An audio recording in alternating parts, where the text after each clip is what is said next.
umuusap sa atin sa pamamagitan ng kanyang lingkod, sa pamamagitan ng kanyang mensahera na ibinigay at pinayo sa atin ng Diyos sa araw nito. Walang iba, natawag ko na po ang ating mahal na pastor na Lisa Bautista.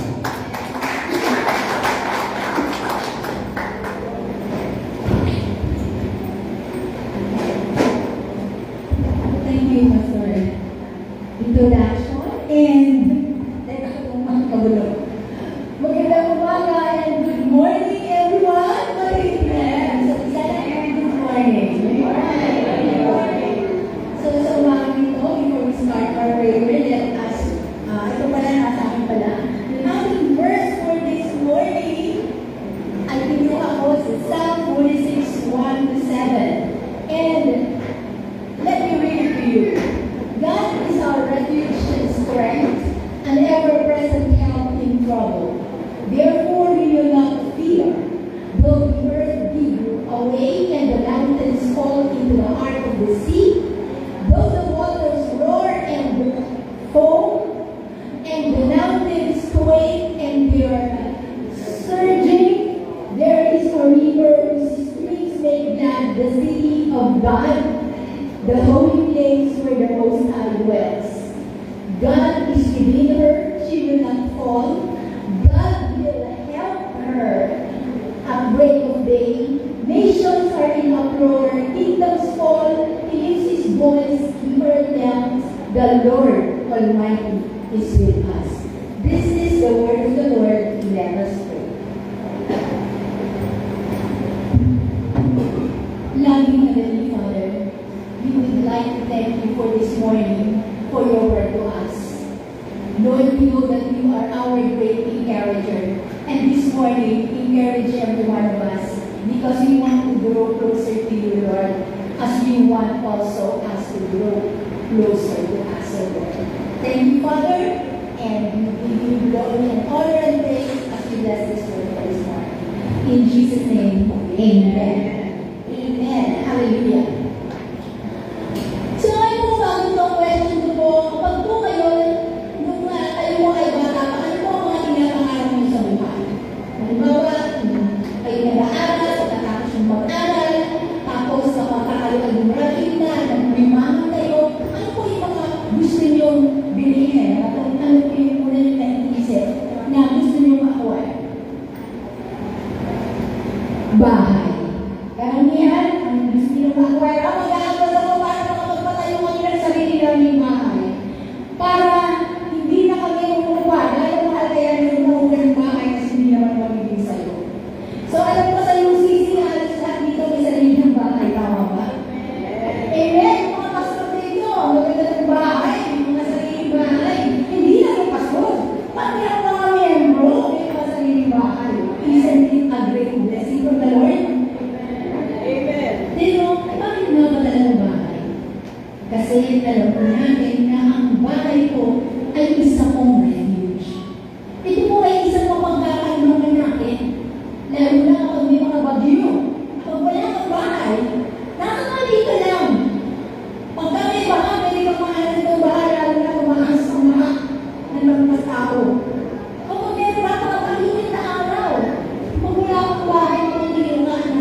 Glory to God.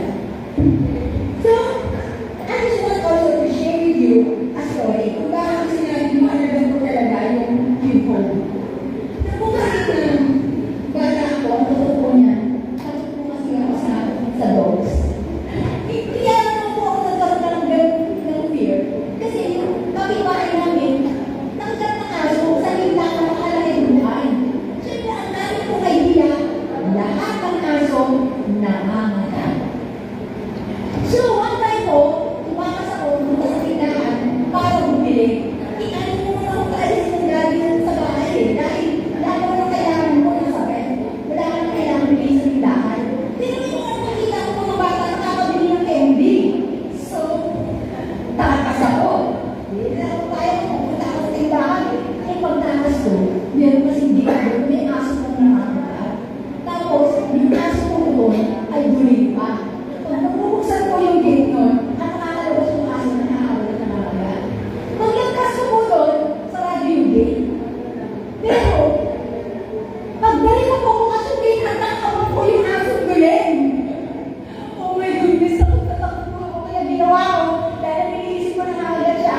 Daladala ko yung binigay, kaya yung tumakbo ko ako. Takbo ako, daladala ko yung paa ko. Tawag ko yung paa ng aso, ilis ko. Pero kahit kung kakasama ka na, hindi mo niya ako maagunan. Dahil pagdating ko sa bahay namin, pagbukas ko po ng gate, pasok po agad ako, hinilang ba yung gate, tawag po siya ng tawag sa labas. Sabi ko, Bena, hindi mo nakakagat. Dahil nandito na sa loob ng bahay namin. Yung bahay natin is a safe refuge para po hindi tayo mapahamak. Para po ligtas po tayo doon. Kapag kami po mga umahabot sa atin, ang gusto pa natin sa atin, meron po tayong tahanan na pwede po natin mahapuan. Tapos dito po ang nakakatuwa po, dito pa na tayo po mga magulang, dahil po tayo sa mga anak natin. Kahit po wala na, update nasa kanya. Kasi po yung bata na si hindi ba nag-board po sa PJC? Kaya tuwing kung akalis siya, gusto ko nag-update siya na nandito siya. Iwan na yan yung update. Sabi ko, anak, bago ka lang matulog, hindi ako matulog na hindi na nag-update na nandiyan para sa PJC. Na nandiyan para sa loob mo. Dahil tayo mga magulang, gusto natin na mga anak natin, safe na nakarating kung saan naman sila kumikira o kung saan naman kanilang home. Hindi yung para magkaya sila o kesyo tayo, gusto natin sila ay talagang parang dahil nag-ihigpit tayo sa kanila. Kasi ang alala nila kaya gusto natin magkakin sila nag-ihigpit. Pero hindi. Sa mga kabataan na alam na nandito, kaya tayo tinatanong ng magulang yung nag-ihigpit ng update dahil gusto nilang ma-sure na kayo ay ligtas sa buhay. Gusto niya na kayo ay nasa secured and secluded na place na hindi po kayo mapatama. Ngayon po, what else po ang isang bagay na sinasabi ko about home and about our refuge? Kasi meron po akong story about the refuge. Meron po isang eksena po, sa Facebook ko lang din po nakita. Meron pong isang malaking na karagatan, meron pong isang malaking na sailboat na may mga nakasakay po doon sa boat na yun na mga mayayaman para sila po yung mag-trip-trip. Pagkatapos meron namang isang maliit po na tao na meron na motorboat na doon po ay nasa dagat din. Pagkatapos,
nasa palaki ka man, o nasa maliit ka man na bahay.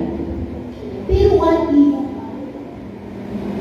if yung kung sa bahay mo, hindi naman laging safe refuge ang bahay. Kasi meron mga bahay, meron mga tao sa loob ng bahay mo, na hindi ka ligtas sa kanila. Halimbawa, sa kaluan, tapos yung asawa mo naman is ano kung si Nero? Pero ikaw lang ang kalabahan niya. Yung talaga dahil, meron mga asawa, may mga bakit, huwag talagang yung huwag. So, hindi na safe yung lugar na yun sa kanila. Dahil kung may tatakong. So, kailangan nila lumabas pa ng bahay. Umalis at umalis ng pupuntahan. Pero ipera sa mga kalalakihan, hindi lang pala ang babae ang magiging battered wife. Meron din pala mga lalaki na battered husband. May yung mga babae naman na namumugbog. So, mo lang. Sa pausin natin, parang babae lang may kapos mabugbog. Pero meron pa ng mga lalaki na mabugbog din. So, hindi mo nagiging safe place ang house. Kahit sabihin natin, nalimutan natin. So, minsan lalabas na rin tayo ng bahay para kumain talaga tayo na talagang magiging refuge natin at totoo na makakuha natin. And in the end, we realize, sometimes it's not our house. Sometimes it's not the members of our family. Dahil minsan naman, hindi sila yung in-expect natin na sila yun. So sometimes, kailangan natin tumakbo at ang pwede lang natin takbuhan na tunay natin refuge ay ang ating Panginoon. Amen. As our first word says, that's the title.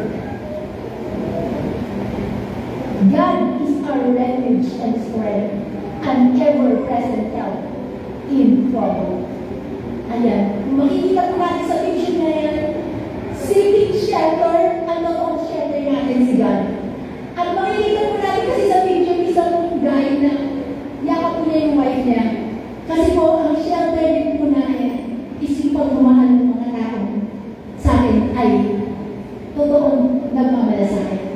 Di po ba sa mga wife dito, ano po bang nararamdaman niyo pag niyayakap po kayo ng asawa niyo? Di ba ang feel mo talagang ligtas na? Yung kapag nararamdaman mo kikita yakap ng partner mo, safe ka. Yung parang walang pwede yung makasakit sa'yo. Dahil sa mga basic niya, ligtas ka. Pero hindi naman po sa lahat ng panahon gano'n sila. May mga tayong tao lang. May mga tayong na minsan ay magbiglang sa'yo. Pero may mga tayong naman na sobrang sungit sa'yo. Akala mo, memes. Paano magkakamit si Arwan eh? Bigyan sabihin tayo mas kare. Tapos minsan diba, honestly, yung mga guys, minsan pupunta nila, at minsan yung mga partner nila ang bakit. Lalo na ang bagong sweldo. Pero bakit ang may tayo sa parang gusto silang batuhin ng mga pinggan? Kaya nga yung iba plastic lang yung pinggan eh. Kasi pag mabasag yung pinggan mo, may limang na kayo sa walang kasama mo kung isang pinggan mo. And, ang nakakaganda po, ang totoo pong yakap na ang offline na refuge, hindi po talaga sa tao. Ito po ang sa yakap at pagmamahal ng ating Diyos. Eh, kung puno-puno ka na tao, hindi ka makauwi sa bahay mo. Kahit nandun yung asawa mo na natutulog sa'yo. Hindi ka makauwi sa bahay mo. Kasi nandun yung mga tao na yung makasakit sa'yo. Pero pwede kang tumakbo sa bisig ng Panginoon.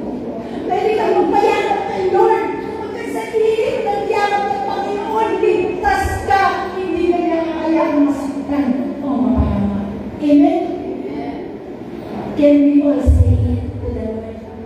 God is my refuge. Amen! Pag dinigyan mo yan, yan talaga ang mangyayari sa buhay mo.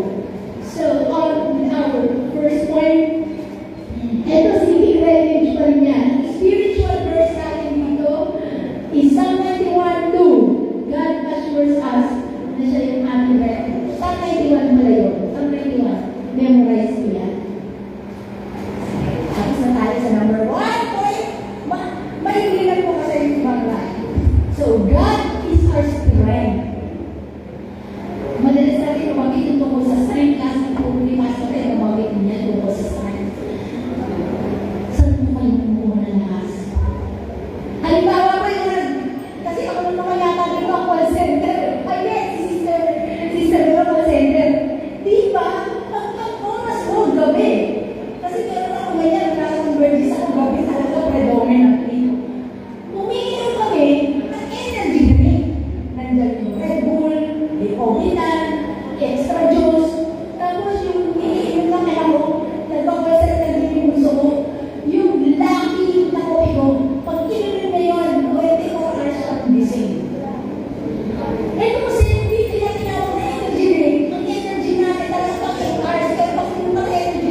Kasi po sa call center may QA. Tatawagin ka ng mister mo. Out mo na, coaching. Sabi, anong pinagsasabi mo dito sa caller mo? Po? Nakatulog kasi ako noon. So, nabigyan mo siya ng mga bagay na hindi mo dapat ibigay. Kasi hindi sabihin ng mga bere, hindi ng mga anak, ibibigay ko na. Hindi nila po, yung kanilang, sa visa check, hindi nila po. Ako ba, yes, okay, yes, ako yes pa lang. Nakibigay ko sa kanya, hindi na kaya kanina. O, hindi, saka po yung sumunod ko. Okay lang. Ang isa-isa kaya noon. Ang sabi ko, kailangan, gising ako kay energy. Hindi na ako lagi mapagising. Pero masama pala yung sa kibdi. Guys, masama sa kibdi yun. Yung mga namatay na sa lain mo yun. Kaya ang mas maganda, matulog ka sa maga. Matulog ka sa maga para kung gabi trabaho, gising ka sa gabi. Eh, ang mahirap nito, hindi ka natulog ng umaga, tapos expect mo gising ka sa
yung ano. Ang sobra naman yung ano mo, yung maasi yung nagulungan ka. Kasi, dapat lahat in moderation. Tingnan ko kuya sa doktor ko.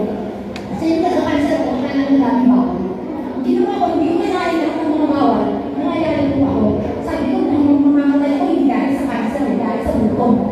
So, tinanong ko yung doktor ko, hindi yung herbalist. Sabi ko, Dok, ano ba mga bawal ko kainin? Ay, hindi ko lang gusto ko kainin. Enjoy your life. But eat everything in moderation. Yung tama lang, moderately, huwag yung sobra-sobra. Ito ba? Dahil yung sobra, masama. Pag sobrang make-up, mukha kang buburol. Di ba? Kasi, isa na, madami yung sila, makakawalang make-up, kaya akalang may buburol. So, lahat ng sobra, masama talaga. Kaya dapat lahat in moderation. Pag sobrang tawa, masama din yan. Pag sobrang ng tawa, ilang oras ng tawa, kahit wala nakatawa. Magsabihin, kung totoo na ba yun, nayakap ko. Nagtatawa mo isa, lahat mo talaga ng sobra. Masama. Pero yung magiging mabait, pag sobrang bait. Alam mo, kung sobrang bait, masama din eh. Kasi kung sobrang bait, dahil na ang puso ka. Diba? Yan sa inyo dito, sobrang bait. Oo, maraming sobrang bait dito. Ay, ito, sobrang bait! Naku, tama ba yun? Pero sobrang bait na sabi mo. Ayaw pumayang. Ayaw pumayang. Puro ito, nakatawa si Gary. Mukhang ka sobrang bait, kung natabi niya. Tama. Kasi alam nyo, yun naman kabahin na hindi naman sumusobra yun. Talagang kasi we are commanded by God to be kind. So, ano na? So, we are talking about energy sa lakas. So, the question is, napagod ka na ba? Naranasan nyo yun, pagod kayo? Pwede. Si tao kayo, hindi kayo napagod, hindi kayo tao. Sino talaga hindi na mapagod? Siguro kung Superman ka, gano'n yung naman, hindi ka talaga mapapagod. Pero kung tao ka, for sure, mapapagod ka din. O ano ba ginagawa natin kung napapagod tayo? Sa work. Kapag napagod sa work ng isang tao, ang ginagawa? Nag-resign. Kaya yung ba napapagod sa work, ito sabi, mag-resign ako. Eh, ang sabi ko, tingin na, 10 beses ko na sinasabi yung mag-resign. Hindi ka na mag-resign, mag-resign, ka pa rin. Di ba minsan kapag ka na lang gusto mo, ayaw na muna. Pero kung mag-leave ka muna, kahit isang araw lang, dalawang araw, para mag-miss mo yung trabaho mo. Kung na-miss mo yung trabaho mo, ayan, pasok ka na ulit. Na-miss mo na ulit eh. Ano pa, hindi ko naman, napagod mo na ako. Nasa college ka na eh. First year college ka na eh. Kaya lang kasi nasimula kang mag-aral, 10 years old pa lang. Pagdating ng first year college, huwag ka na mag-aral. Eh, nagagawin mo na pagod ka sa mag-aaral. Ayaw na. Kaya hindi mo na ako magkatrabaho kahit hindi ako tapos mag-aaral. O, di ba? Sabihin mo, sige na, marami naman dyan. High school lang ang tinapos, may limangan din naman. So, hindi ka nagagawin mo na hihinto sa pag-aaral. Pero the thing is, pwede ka naman kung gusto mag-aaral, pwede ka reason. Kung let's say, financially, talagang hindi mo sa support. Pero yung napapag-aaral ka ng magulang mo, financially, hindi mo sa support na ka. Maganda ba yung mag-aaral? Kahit napagod ka, mag-aaral ka lang, tuloy mo lang. Tapos, hindi ba na napagod sa relasyon? Hindi na sa iyo dito napagod sa relasyon. Ibang umasa na umasa.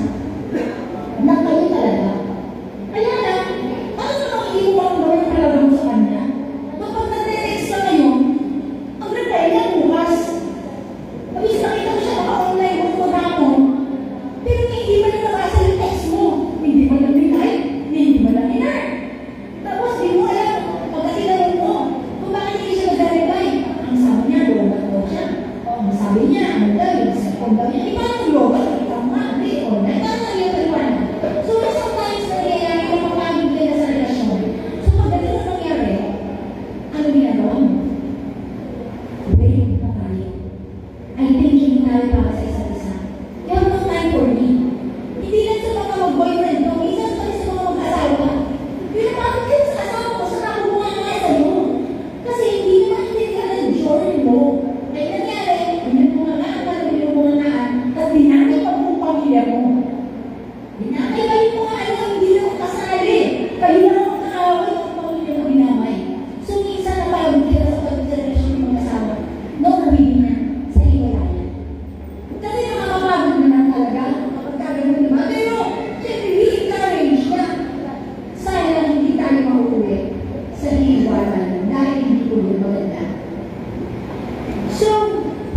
Ganito po yun. Meron po ba sa inyo na nagsabi, ewan ko kung sinabi nila ito sa isang tao o nasabi na sa inyo. Alam mo, sa'yo talaga ako ng buhay na lakas. Wow, narinig na yan. Ang may nasabihan na rin yan. Sa'yo ako ng buhay na lakas. Grabe sa pakinggan ko, no? Kaya lang nakakatakot din. Kasi hindi nagsabi niya sa akin ang ganyan. Kaya ako biglang kinabahan. Kasi sabi ko sa kanya, huwag ka sana namugot ng lakas. Kasi hindi naman ako lagi malakas. Yung sinasabihan ko, pinagugutan niya ng lakas. At paano lang din yan, hindi mo sa lahat ng oras na lakas siya. Hindi mo na tayo kung wala na mahuhugot na lakas dyan. O mahuhugot niya ang problema. Dahil nangihingali siya. Pero ang pinakamaganda po talaga, na kung magbawa mo kailangan mo na maka-energy drink, hindi na lumatalog sa inyo. Kung halimbawa po kailangan ng mga tao sa buhay niyo, mga pamilya niyo, brand kayo, hugot na lakas. Dahil kayo mahugot na lakas maging sa taong pinakamahal niyo. There is one person na mapaghugutan niyo na lahat. Mapaghugutan niyo na lahat ng lakas, and he is your strength. And that is no other than ayaw mo makita natin, hindi mo pa nagpaksan. Ayaw mo ang kita niyo po yung stent na yan during the pandemic. Sa iba, mga tao po yan na pag-relenan ninyo ng lakas. Pero ito po yung sinasabi ko sa inyo. Na kung halimbawa po parang wala na pa pagbubutan ng lakas. Walang hindi tao, hindi ang bagay. Pero we always have someone na mahubutan natin ng lakas. That's no other than our God. God is our strength. Amen? Can we say that all together? God is our strength. Amen. So I want to share with you this verse. Those who hope upon the Lord will renew their strength. They will soar up with wings like eagles. They will run and will never be weary. They will walk and will never be tired. Ito po ay mga kapatid Diyos. Kapag tayo po ay nasa Kanya, hindi po tayo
Di yung aso na sa ito pala kumalaw na. Ano yung ask me? Eh sabi ko, sige naman, ako bibigyan, ako tulungan. Ano sana, sinagot talaga ako. Eh di, kami ko yung aso na yun niya. Pinakaw niya sa akin. Kasi grabe siya. Hindi na alam niya yung mukha ako sa'yo. Hindi ko niya kaya. So, pinakaw niya sa akin yung aso nila. Nahawakan ko siya. At hanggang wala akong takot dito sa ganun kasi. So, my fear of dogs, na-overcome ko. Dahil hindi ko alam kung saan ang klase ng aso.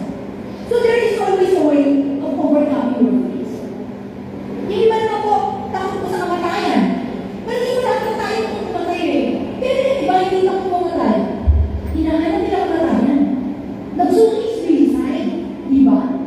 Ang dami na makamatay eh. Kaya lang kung mamatay na sabi, ako, tulungan niyo ako, bilisan mo kadali mo sa ospital, ako pang matay. Di ba? Eh, gano'n na yung pagka-realize ko, siguro nakatakot, hindi ako pumunta eh.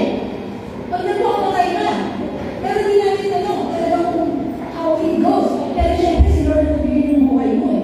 Dapat, si Lord na makuha sa buhay mo. So, what else? Ano po ang pinakita ko ng tao? Courage to take the exam.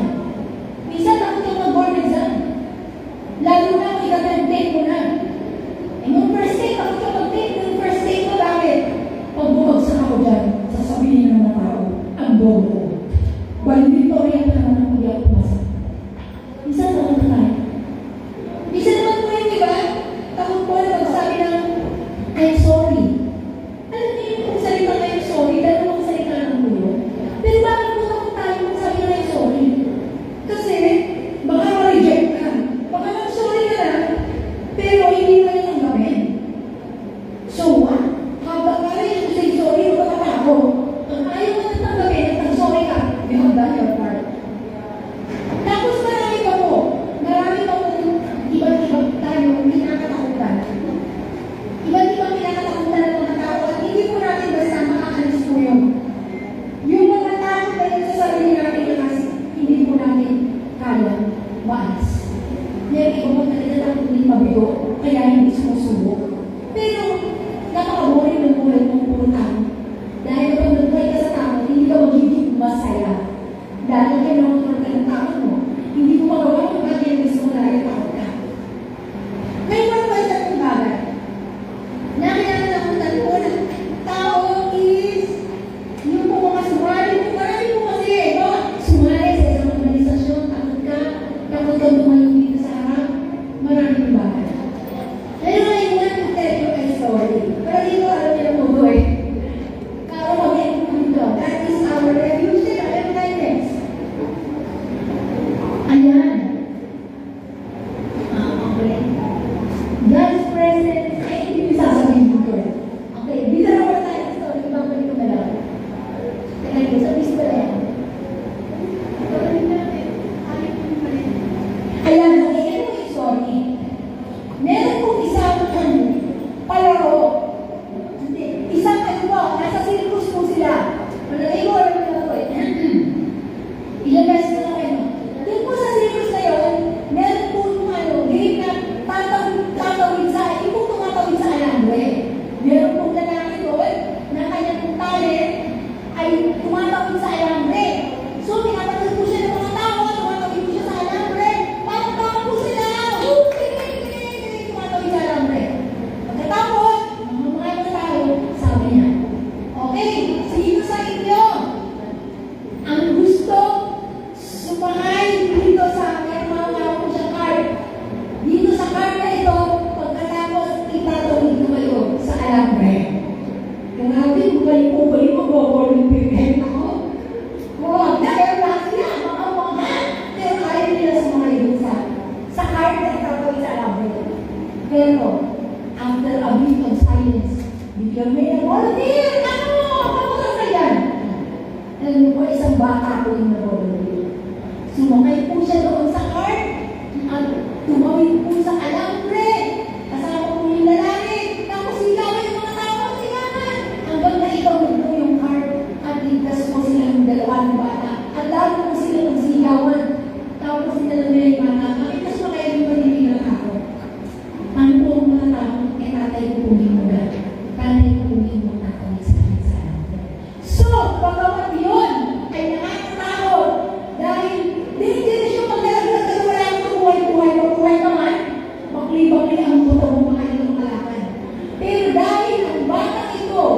ay naniniwala na sapagkat ang tatay niya ang mag-aawak ng card na yun para ikawin siya sa kalaban, hindi siya mapapahama.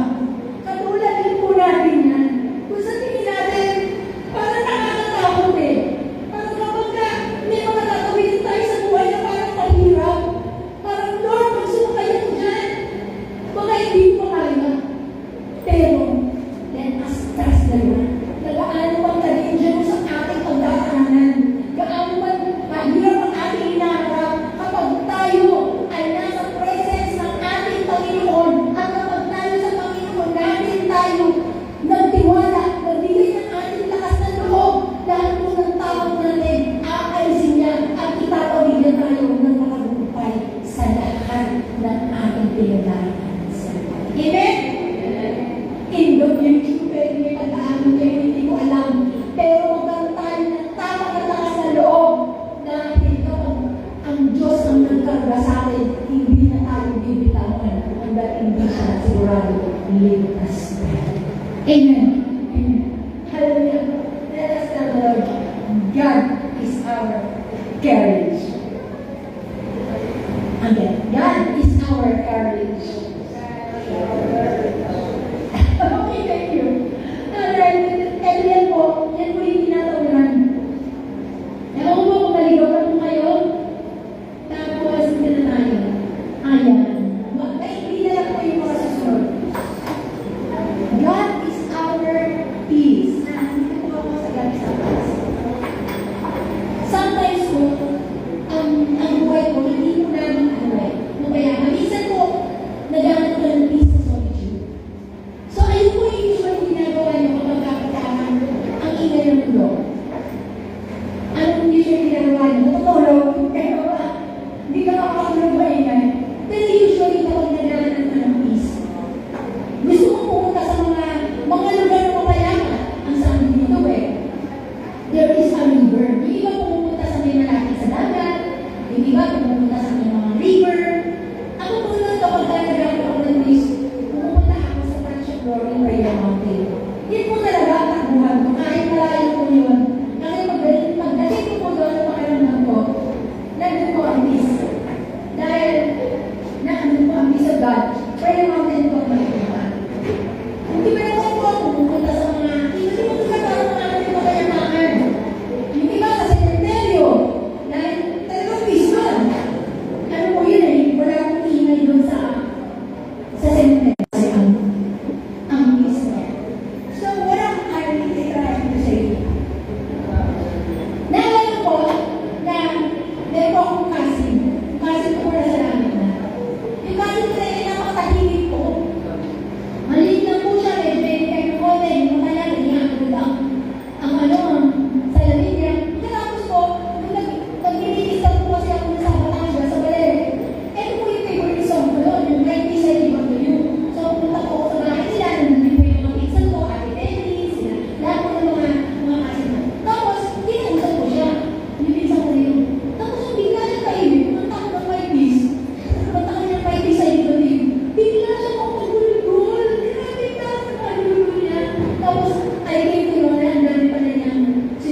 and do not be afraid.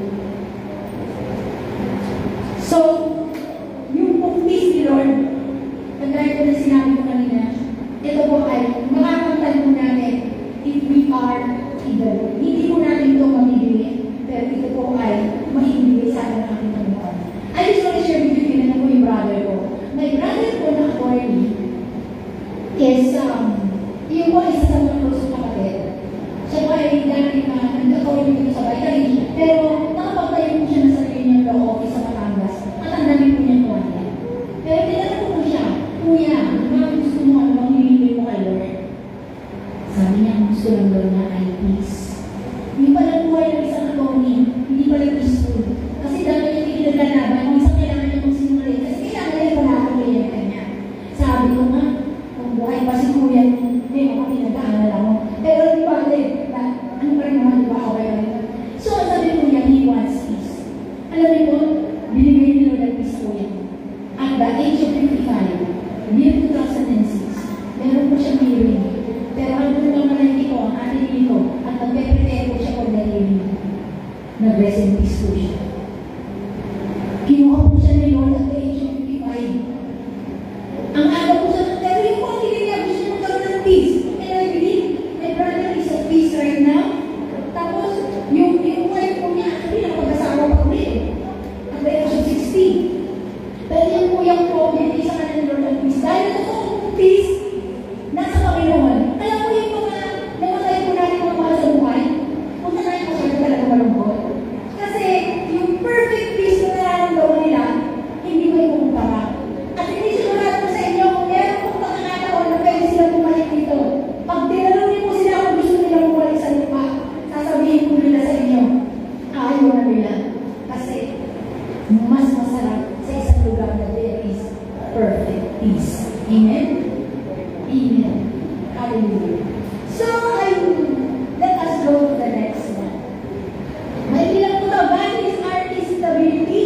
God is within our shield and fall. God will louder at the break of the day. So, ito po mga bagay nito. Sometimes, hindi stable. Di ba po, minsan po, naghanap tayo ng stability. Stable income.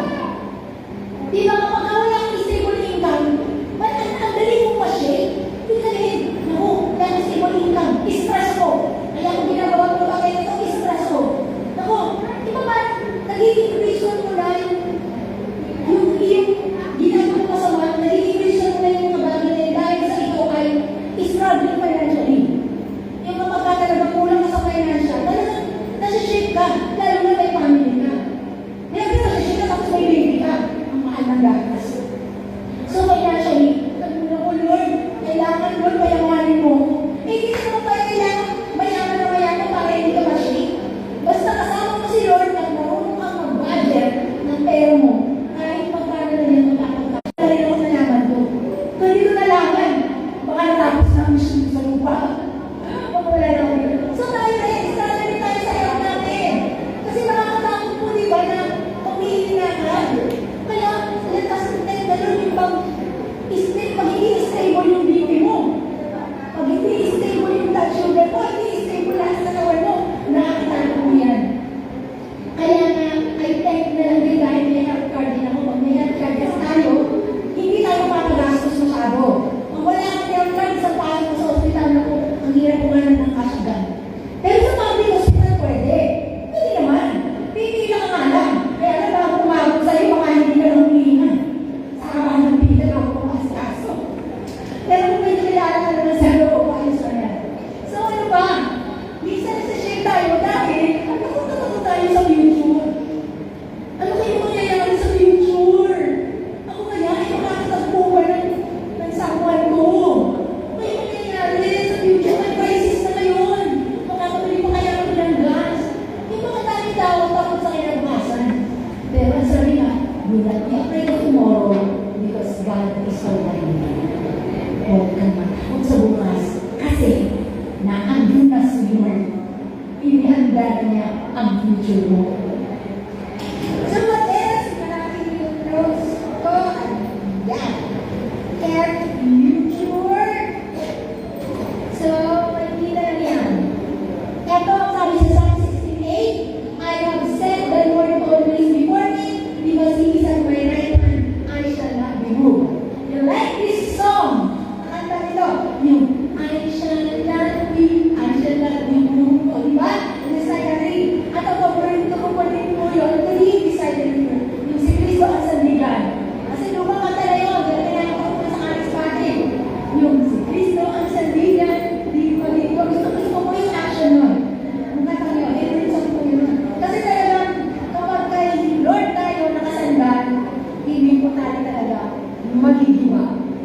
Pero kapag nakasandal ka lang, sa mga bagay na kanlupa, mabilis tayo magdibasa. Eto, God is our sovereign King. Nation are in uproar, kingdom fall, he lifts his voice, the earth melts, and beyond. Sa 2 Corinthians 26, ang sabi dyan, Lord, the God of our ancestor, you are the God who is in heaven, you rule over all the kingdoms of the nation, power and might are in your hand, and no one can withstand you. Kasi po sa buhay natin na yun yung pinuno po na minsan na iniisip natin, tama kayo na sila ang idinoto natin. Kasi sa world natin, may crisis na yun. Kasi wala na mga crisis eh. Pero one thing is sure po, kahit sino po ang mga nakatayo ng mga pinuno at pangulo, hindi po nila kontrol ang daigdig. Dahil ang may kontrol pa rin po sa daigdig, walang iba po, kundi ang ating Diyos. So, God is still in control. So, hindi po tayo dapat mag-alala kasi si Lord lang po ang ating nagpapalaligan na hindi po niya kakayaan na mangyari ang mga bagay na hindi po matutupan ang kanyang mga pangyayari. And, alam niyo po, minsan ayaw po natin ang merong leader. Meron na po ako nabasa. Ano kaya merong office na wala talang boss? Grabe, ang saya siguro nun para sa iba, yung office walang boss. Eh di pag walang boss, walang mag-record, bumili ka. Aba, pwede kang pumasok kahit anong oras. O pag walang boss, walang magbibigay ng memo sa'yo. Paano kasi isang ayaw natin ng may leader? Kasi kung may leader, may boss, may magkukungan. Eh paano nga kung walang leader? Kasi walang leader dito sa nation, walang leader sa barangay. Anong magiging resulta nun? Chaos, makakagulo talaga. So kailangan may isang leader. At least, may sinusundan, hindi magkakanya-kanya. So minsan sa church, hindi pwede walang leader. Kailangan may leader talaga sa church para hindi talaga magkaroon ng kanya-kanya. Dapat talaga meron tayong susundin. And we know na kahit sino naman po ang leader, itatay nito sa simbahan, siya pa rin ang in control. Kahit sa tingin natin parang may mali. Pero ano may mali na yun, God is always in control. Siya pa rin ang nagkakawak sa lahat ng mga bagay. So wala tayo dapat ipangamba, dapat lang tayo magtiwala sa ating Diyos because He is our sovereign King.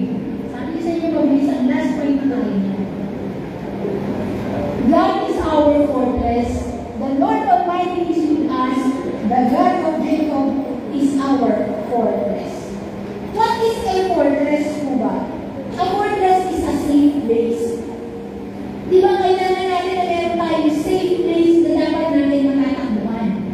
Kasi hindi naman lahat ng oras natakot na tayo kay hindi. Natakot na tayo ng lugar sa pangalatag tayo na hindi tayo masasaktan. Yung mapagtatabuhan natin para hindi tayo makaramdam ng mga takot, hindi tayo makaramdam ng mga hirap natin. Marami tayo doon, kailangan natin ang fortress. O let's say, gusto mo na nag-chess. Ano ba yung fortress sa chess? Hindi ako marunong mag-chess, pero pagka nag-chess ka, yung fortress pala ay isang technique yun. Technique, ano na natin masabihin.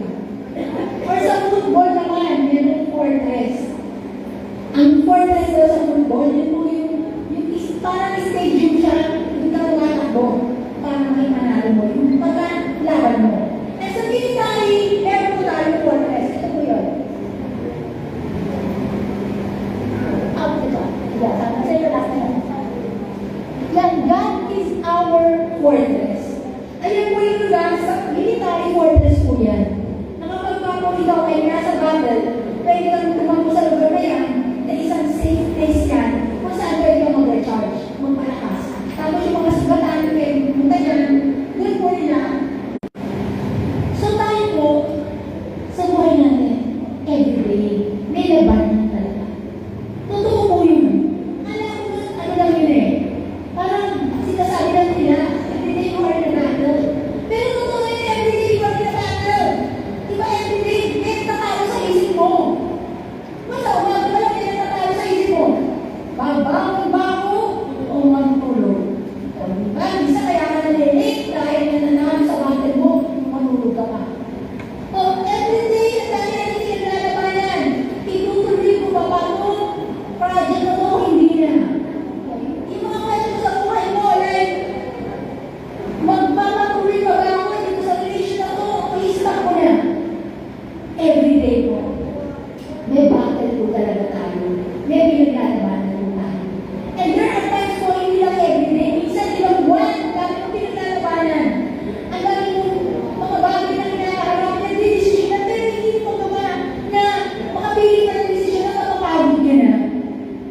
mo lang na talaga, tama na muna, rest mo muna. Pero this is one thing that I can assure you. Sa bawat pagbago, nakakaharapin natin sa buhay o hinaharap natin in the present, meron po tayong fortress. A mighty fortress is our God. God is our fortress. Bukas po, di ko alam kung anong aalabahin yung bago. Pero ano man po yan, yung mga fortress na pwede po natin taguan, na pwede po natin sandalan, na tayo po ay pwede maging ligtas sa fortress na yan. And that fortress is no other than God, because God is our fortress. So in times of crisis, hindi lang world crisis, pero crisis in our own lives, we have God as, ano mo yun? Kaya sa inyo, burden na. Okay, crisis, God is number one. God is our refuge. Can we say that? God is our refuge. Number two, God is our strength. Number three, God is our courage. Number four, God is our peace. Number five, God is our stability. Number six, God is our sovereign king. Number seven, God is our fortress. Praise God! Sa buhay natin, hayaan po natin na ang Panginoon Diyos ay pagpapakilala sa atin at sa buhay natin, hindi na tayo matatakot, hindi tayo makakamba dahil alam natin, in times of crisis in the world, in times of crisis sa buhay natin, God is our everything. So let us